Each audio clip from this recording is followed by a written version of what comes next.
आज के प्रोग्राम के लिए 3-4 बड़े अहम इश्यूज़ हैं। कुछ तो पाकिस्तानी सियासत में आजकल रोज़ाना की रफ्तार से जैसे ही कोई मौजू और बड़ी सियासी डेवलपमेंट होने लगती है तो आपको साथ ही कोई ना कोई ऑडियो लीक सुनने में मिल जाती है, बिल्कुल उससे जुड़ी हुई, जिससे ख़बर का रुख एक अलहदा ही शक्ल इख्तियार कर लेता है। तो ऑडियो लीक्स भी हैं हमारे सामने, कुछ उसके ऊपर भी बात करेंगे। लेकिन प्रोग्राम के आगाज़ में DGISPR की प्रेस कॉन्फ्रेंस हुई है।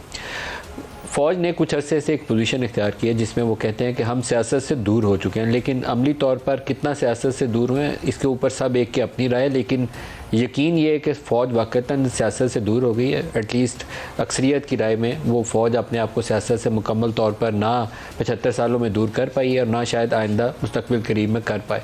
पाकिस्तान की बका और सलामती है इसी में कि फ़ौज अपने उसी पेशा वराना माहौल जो उसका एटमॉस्फेयर है लॉ और कॉन्स्टिट्यूशन के अंदर, उसी तक अपने आप को महदूद कर ले और सियासी जोड़ तोड़ से हट जाए। कुछ ऐसे मामला हुए पाकिस्तान की 75 साल तारीख़ में कि वो हर हुकूमत के आने और जाने में फ़ौज का नाम कहीं ना कहीं सियासत के साथ जुड़ा रहा है, अदालती फ़ैसलों के साथ इनका नाम जुड़ा रहा है। किसी वज़ीर आज़म के बनने में या उसके अदालत के ज़रिए नायल होने में, या 58-2 भी किसी ज़माने में सदर का इख्तियार होता था, उसके नतीजे में उसकी हुकूमत जाने के पीछे भी इस्टेब्लिशमेंट या फ़ौज का नाम जुड़ा होता था। 8-10 सालों में एक नई पाकिस्तान में वेव आई थी और वो ये वेव थी कि 2 बड़ी सियासी जमातें, पाकिस्तान पीपल्स पार्टी और पाकिस्तान मुस्लिम लीग नवाज़, इन दोनों का भी माजी, दोनों जमातों का कहीं ना कहीं जाकर पीछे जाके देखें तो किसी फ़ौजी जनरल के साथ ही जुड़ा नज़र आता है। पीपल्स पार्टी में जुल्फ़िकार अली भुट्टो ख़ुद और नवाज़ शरीफ साहब तो जनरल ज़ियाउल हक़ के दौर के अंदर जिलानी साहब ने उनको मुंतखब किया था और पंजाब से उनके सियासी सफ़र का आगाज़ हुआ था। लेकिन इमरान खान की सियासत लाहौर वाले उस जलसे से ऐसी शुरू होती है कि बाकायदा उसको, वो कहते हैं ना, को गोद ले लिया पूरी जमात को ही उन्होंने, तो इस तरीके से उसको खड़ा किया पाकिस्तान तहरीक इंसाफ को। लाहौर का जलसा, कराची का जलसा, 2013 के इंतखाबात और फिर वो कल्मिनेट करता है 2018 के इंतखाबात में। बहुत सारी मुशाबत है IGI की तश्कील में जो 88-90 के अंदर मोहतरमा को इक़्तिदार से दूर रखने के लिए बनाई गई, और बहुत ज़्यादा इमरान खान के राइज़ में और PMLN को इक़्तिदार से निकालने में या दूर करने में, दोनों चीज़ों में बहुत मुमासलत है। लेकिन इस पोलिटिकल इंजीनियरिंग का नुकसान ही होगा कि आज पाकिस्तान एक मुकम्मल इंतशार और पोलराइजेशन का शिकार है।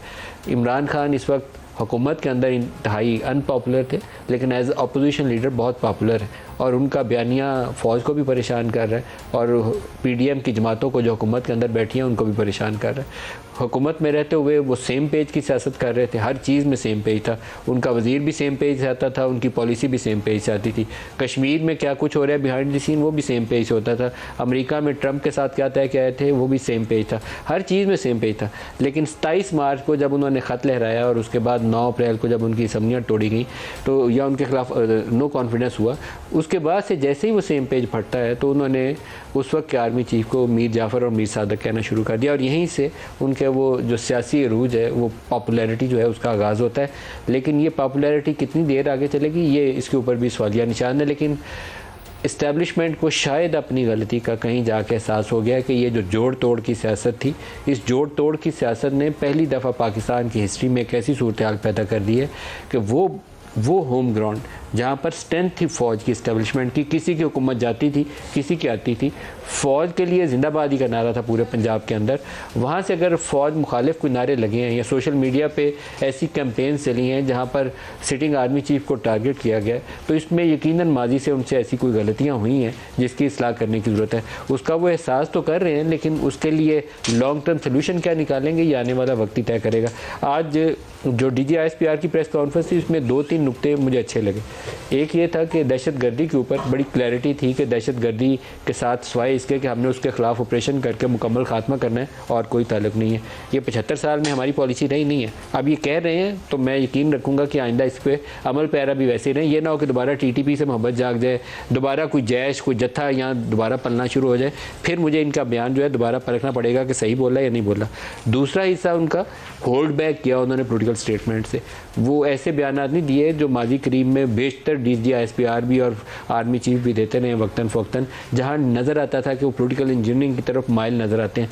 अपने आप को होल्ड बैक किया उन्होंने उस चीज़ से, तो ये भी बहुत अच्छी चीज़ थी। फिर सोशल मीडिया के ऊपर जो कैंपेन्स रन करती हैं, तीसरा हिस्सा उनका गुफ्तगू का उसके हवाले से था, उसमें एक तखसीस करनी ज़रूरी है फ़ौज को भी और हुकूमत वक्त को भी, PDM को भी। जो तो एक शख्सी आज़ादी है, एक आम आदमी एक आज़ादी के साथ अपनी राय दे रहा है, वो मेरे ख़िलाफ़ दे रहा है, वो फ़ौज के ऊपर दे रहा है, वो आर्मी चीफ़ की कोई पॉलिसी या फ़ौज की पॉलिसी पसंद नहीं आती, तो उसके ऊपर डंडा नहीं बरसना चाहिए। लेकिन जो organised media cell, social media cells बनाए जाते हैं मुख्तलिफ़ जमातों की जानिब से, मुख्तलिफ़ दहशतगर्द तंजीमों की जानिब से या किसी और जत्थे की जानिब से, जहाँ 25-30 लोगों को मुलाजम रख कर 500-700 ऐसे फेक अकाउंट्स रन किए जाते हैं, जहाँ पर आप मर्ज़ी के ट्रेंड सेट करते हैं, उसमें आप किसी को भी निशाना बना सकते हैं। आप किसी के ऊपर जो मर्ज़ी तहज़ीक में मेज़ गुफ्तगू कर लें, उसकी फ़ोटोशॉप पिक्चर्स डाल लें या कुछ भी कह लें फ़ौज के चीफ़ के मतलब, DGI के मतलब, ये क्रिमिनल एक्ट है। ऑर्गेनाइज मीडिया सेल्स, एक शख्सी आज़ादी को कुचलने का हक़ नहीं होना चाहिए, लेकिन ऑर्गेनाइज मीडिया सेल्स के ज़रिए फेक प्रोपेगेंडा करना, उसके ऊपर चेक होना चाहिए। तो पहला स्टेटमेंट उनका कि क्या सियासी जमातों में उनका कोई फेवरेट है, क्या कह रहे हैं DGI ISPR, सुनिए। ये तमाम सियासी जमातें, तमाम सियासी लीडर काबिल मोहतरम है। ये किसी भी मुल्क में अगर उसकी फ़ौज को किसी एक ख़ास सियासी सोच, किसी एक ख़ास नज़रिए की हमायत या सरकोबी के लिए इस्तेमाल किया गया है तो उस मुल्क में सिर्फ इंतशार ही फैला है। ये एक हकीकत है। अफवाज पाकिस्तान का और जो भी हुकूमत पाकिस्तान होती है, उसका आपस में एक गैर सियासी आइनी रिश्ता होता है और आइन के मुताबिक रहेगा। उस गैर सियासी रिश्ते को सियासी रंग देना मुनासिब बात नहीं। ये इनका कि इस तरीके से एक इंतशार फैलेगा, बिल्कुल सही और सच्चा बयान है, लेकिन इसके ऊपर अमल पैरा होना सबसे बड़ा चैलेंज है। ये जो बहुत सारे, मैंने अभी सोशल मीडिया सेल्स का जिक्र किया जो ऑर्गेनाइज प्रोपेगेंडा करते हैं, इसके अंदर हमारी इस्टेब्लिशमेंट कसूरवार है। पिछले 4-5 सालों में ये उसका हिस्सादार थे, जहाँ पर ये सोशल मीडिया ट्रॉल्स को तरबियत दी जाती थी।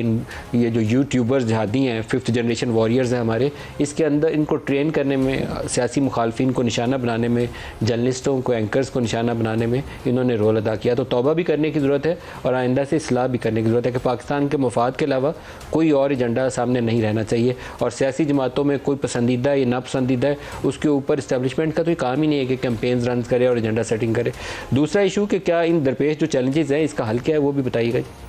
दुश्वार चैलेंजेस जिनका दरपेश है इस मुल्क को, उसके लिए हमें चाहिए कि उनको नबर्द आज़मा होने के लिए चाहिए कि तमाम स्टेक होल्डर्स आपस में कौमी इत्तेफाक राय पैदा करें। अफवाज पाकिस्तान और कौम और मुल्क के ये मफाद में नहीं है कि अफवाज पाकिस्तान को सियासत के ऊपर के अंदर डाला जाए। जो अफवाज सियासत या कि एक मज़हब या एक ख़ास मसलक या एक फ़िरके की तरफ तवज्जो हो जाए, उसके ख़िलाफ़ हो जाए, तो वह इंतशार ही फैलते हैं। पॉलिटिकल डायलॉग सोल्यूशन है जिसकी तरफ वो कह रहे हैं, और हम सब भी रोज़ कहते हैं कि पॉलिटिकल डायलॉग सोल्यूशन है, लेकिन सियासतदान इनिशिएटिव लेने की बजाय अभी भी फ़ौज की तरफ देख रहे हैं। ये सबसे ज़्यादा कमज़ोरी है हमारी पॉलिटिकल एलीट की, बड़ी सियासी जमातों के सरबराहान की, कि बजाय ये कि ख़ुद से इंगेज करें, कमेटियाँ बनाएं, बातचीत करें, प्रपोजल्स टेबल पर रखें, वो छुप के रात के अंधेरे में चाहते हैं कि कोई एक जनरल आए, उनको साथ बिठाए और गारंटी कर दे ये तरीकाकार है, इससे आगे बढ़ जाएं। ये सबसे बड़ी कमज़ोरी खुद सियासतदानों की है, जिसकी वजह से वो अभी भी GHQ की तरफ देख रहे हैं। इलेक्शंस के लिए क्या फ़ौज मुहैया की जा सकती है? इलेक्शन के बारे में जो अफवाज पाकिस्तान की जो तैनाती होती है इन एड ऑफ सिविल, वो आर्टिकल 245 ऑफ आइन के तहत फेडरल गवर्नमेंट करती है। जो हमारा जो इस सिलसिले में इनपुट है, वो इनपुट जो सा है वो जो वजारत दफ़ा उस सिलसिले में अपना input election commission of Pakistan को और सुप्रीम कोर्ट को दे चुकी है, जो कि ज़मीनी हकायक पर मुबनी है, जो कि हकायक जो उनसे हैं मुतहरिक भी होते हैं, उसके ऊपर मुबनी है, वो इनपुट जा चुका है। इक़्तिसादी बहरान के ऊपर भी एक सवाल हुआ। इस वक्त सबसे बड़ा जो चैलेंज है पाकिस्तान को, वो कर्ज़ों पर सूद की अदायगी है। जितना आप टैक्स इकट्ठा करते हैं वो आपके सूद की अदायगी में चला गया। बेड़ा गर्क पाकिस्तान की इकॉनमी का कर दिया, ऊपर 22% पे पॉलिसी रेट चला गया, तो आसानी से निकलने का कोई रास्ता नहीं है। लेकिन तनकीद ये भी होती है कि आपका डिफेंस स्पेंडिंग बहुत बड़ी है। डिफेंस स्पेंडिंग हमारी बड़ी है क्योंकि हमारे पास वसाइल कम है, लेकिन असल इस वक्त बहरान जो है वो आपकी इंटरेस्ट पेमेंट ने बेड़ा गर्क किया हुआ है। 5000 अरब से ज़्यादा हमने इस साल इंटरेस्ट पेमेंट्स करनी है। क्या कह रहे हैं DG साहब दफाई अखराजात के हवाले से? पाकिस्तान आर्मी ने मौजूदा मुआशी सूरत हाल के पेश नज़र अपने ऑपरेशनल और खुसूसन गैर ऑपरेशनल अखराजात का तफसीली जायज़ा लेने के बाद ये फ़ैसला किया कि मईशत की बेहतरी के लिए हर किस्म के अखराजात में कमी लाई जाएगी। एक लास्ट स्टेटमेंट आपको सुनाना चाहूँगा, क्योंकि हमारा एक कमज़ोरी रही है इस्टेब्लिशमेंट की, मिलिट्री इस्टेब्लिशमेंट की, फ़ौज की, कि इनके पसंदीदा और गैर पसंदीदा वो जो इंतहा पसंद है उसके अंदर ये तखसीस करते आए हैं 70-75 सालों में। कोई ऐसी स्टेज नहीं थी, जहाद अफ़गानिस्तान से ये शुरू हुए थे, उसके बाद भी हम यही करते रहे। कभी हम कश्मीर फ़तह करने चले जाते थे इन ग्रुपों से, कभी अफ़गानिस्तान में जहाद करते थे इन ग्रुपों से। फिर 9/11 हो गया तो उस वक्त भी हमने पसंद और नापसंद कर ली कि ये दहशत वाला है, ये नहीं दहशतगर्द वाला, ये मुल्क के अंदर करता है, ये पाकिस्तान से बाहर करता है। दहशतगर्द सारे ही दहशतगर्द हैं। तो TTP के ऊपर भी एक उन्होंने पोजीशन ली है, और माजी की गलती जो इमरान खान की हुकूमत में दोहराई गई थी कि अफ़गानिस्तान से दोबारा उनके लिए दरवाज़ा खोला गया, जेलों के दरवाजे खोले गए, प्रेसिडेंशियल पार्डन से जिनको सजाएं हुई थी उनको रिहा किया गया, उसके ऊपर TTP के ऊपर क्या कह रहे हैं? देखिए, साथ जो मुज़ाकरात थे वो उस वक्त हुकूमत पाकिस्तान का फैसला था, इसका वो बरमला इज़हार भी कर चुके हैं।